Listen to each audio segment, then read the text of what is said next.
What's up guys, welcome back to my YouTube channel. Hope you guys are fit and fine as always. मौसम काफ़ी अच्छा था, सोचा बाहर वीडियो बना लेते हैं। एंड आज की टॉपिक बहुत ही ज़्यादा इंटरेस्टिंग है, जो कि है फैट लॉस के बारे में, जिसके लिए मैं काफ़ी टाइम से बात करना चाहता था।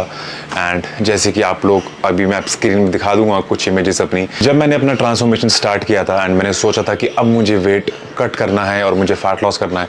सो उस टाइम पे मेरा वेट था 94 किलोस, 94.5 to 94 kilos. Right now I'm at 82 kilos. I have lost 12 kgs in 3 months.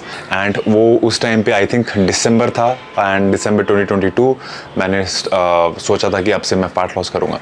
सो मैंने ऑलरेडी अपने माइंड में ये प्लान किया हुआ था that I have to lose 4 kilos every month and मैं मैक्सिमम 3 से 4 महीने फैट लॉस करूँगा, उसके बाद मैं रुक जाऊँगा और फिर मैं उसको मेंटेन करने की कोशिश करूँगा। सिंस फैट लॉस एक बहुत ही वास्ट टॉपिक है और वो एक वीडियो में कवर नहीं हो सकता, तो मैं इसके पार्ट 1, पार्ट 2, पार्ट 3 बनाऊँगा सो दैट आप लोगों के लिए ज़्यादा से ज़्यादा नॉलेज मैं दे पाऊँ।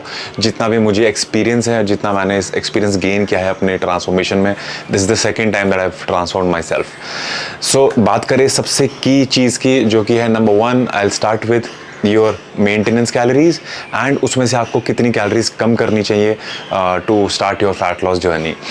सो लेट्स से अगर मेरी मेंटेनेंस कैलोरीज हैं 3000, सो कुछ लोग क्या करते हैं, मैंने भी ये गलती क्या करी थी, मैंने एकदम से 500 या 400 कैलोरीज कम करनी शुरू करी and week by week every week में 500 कैलोरीज कम करता। उससे क्या होता है, एक टाइम को आके वो एक अनअचीवेबल टारगेट हो जाता है एंड आपकी बॉडी फिर प्लेटो हिट कर जाती है। एक टाइम को आके तो कुछ बचेगा ही नहीं, 1000 कैलोरीज 1500 कैलोरीज वो मेंटेन करना है नेक्स्ट टू इम्पॉसिबल है। ऑलवेज रिमेंबर कि जब भी आप अपना कट स्टार्ट कर रहे हो, start with 200 to maximum 300 calorie deficit. So let's say 3000 अगर मेरी मेंटेनेंस कैलोरीज हैं तो आप उसमें से 2700 कैलोरीज जो है वो मेंटेन करोगे। This is point number 1। Now second, and एक और बहुत फनी चीज़ जो कि बहुत लोग करते हैं और बहुत ट्रेनर्स बोलते हैं, जो कि है फॉलोइंग क्रैश डाइट्स और keto diets, no carb diet and all those bullshit diets. Trust me, I have done that, I have been there and मुझे वो चीज़ अचीवेबल है, बट वो आप लॉन्ग टर्म तक सस्टेन नहीं कर पाओगे। रादर दैन आप एक ऐसी डाइट फॉलो करो जिसमें सब कुछ है मॉडरेट क्वांटिटी में, fats, proteins and carbohydrate and fibre. So I will give you a rough idea कि आप अपना जो मैक्रोन्यूट्रिएंट है वो कैसे कैलकुलेट कर सकते हो। माई फिटनेस पाथ पे भी आप जा सकते हो, but the way I calculated is 45% of protein and 35% of carbohydrates and remaining 20% of fats. Number 3, and ये भी एक तरीके का बहुत इंपॉर्टेंट पॉइंट है, जब भी हम कट कर रहे होते हैं ना, उस टाइम पे हमें सबसे ज़्यादा क्रेविंग होती है मीठा खाने की या रोटी खाने की, क्योंकि हमने कार्ब्स थोड़े बहुत कम कर रखे होते हैं।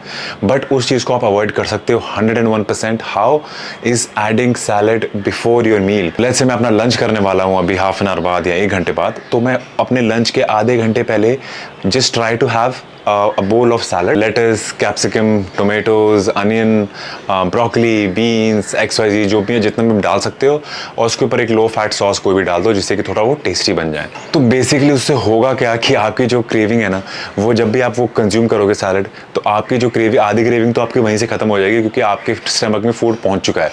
तो आप जो क्रेविंग है 50% कम होगी। अब जब आप लंच करोगे तो आप उससे सेटिस्फाई हो जाओगे। So you will not crave for more food और फॉर फास्ट फूड्स। ना फोर्थ की पॉइंट भी बहुत इंपॉर्टेंट है, एंड ये हम लोगों को बहुत ही ज़्यादा ध्यान रखना है कि हमारा मेटाबॉलिज्म जो है वो अच्छा होना चाहिए। मेटाबॉलिज्म बूस्ट करने के लिए मैं क्या करता था, जब मैं मॉर्निंग में उठता था, then I used to have a cup of green tea so that मेरे मेटाबॉलिज्म को थोड़ा किक स्टार्ट मिले, and before going to the bed I used to have a cup of green tea so that मेरा metabolism थोड़ा सा function करता रहे जब भी मैं सो रहा हूँ। आप जीरा पानी ले सकते हो, मेथीदाना पानी ले सकते हो, काफ़ी चीज़ें होती हैं। सो अगर आप ग्रीन टी ले रहे हो मॉर्निंग में उठने के बाद एंड सोने से पहले, it will basically boost your metabolism and ये ओवरऑल आपके फैट लॉस में काफ़ी हेल्प करेगा। नाउ लास्ट फाइनल पॉइंट्स, इसके बाद मैं और नहीं बताऊंगा क्योंकि वो नेक्स्ट वीडियो में कवर करूंगा। सो 5th point is having a good sleep. Trust me, मैं इस चीज़ को नहीं मानता था, क्योंकि मैं गुड़गांव में, दिल्ली में रहता हूँ, सो मैं गुड़गांव में जॉब करता था and it was practically impossible for me to have a good 7 to 8 hours of sleep. But still अगर आप कर सकते हो so it's well and good. 7 to 8 hours of good sleep आप प्लीज़ मेक श्योर करो कि आप ले रहे हो। क्यों? क्योंकि आपकी बॉडी जो है वो उसी टाइम पे ग्रो होती है, और आपकी बॉडी जो है उसको भी रेस्ट चाहिए, आपके मसल्स को रेस्ट चाहिए। जितना भी आपने जिम में वर्कआउट किया है उसको रिकवर करने के लिए, वो रिप्लेनिश करने के लिए आपकी बॉडी को रेस्ट चाहिए।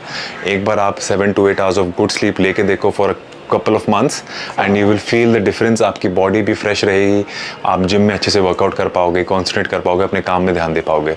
सो these are the 5 things that I think that should help you in your fat loss journey. So ये 5 चीज़ें आई होप आप लोग को हेल्प करेंगी in your fat loss journey. Definitely help करेंगे अगर आप डिलीजेंटली फॉलो कर रहे हो तो. Let me know if you have any questions और doubts in the comment section down below and I'll reply to all of them definitely, and I'll see you in the next one. Take care, see you.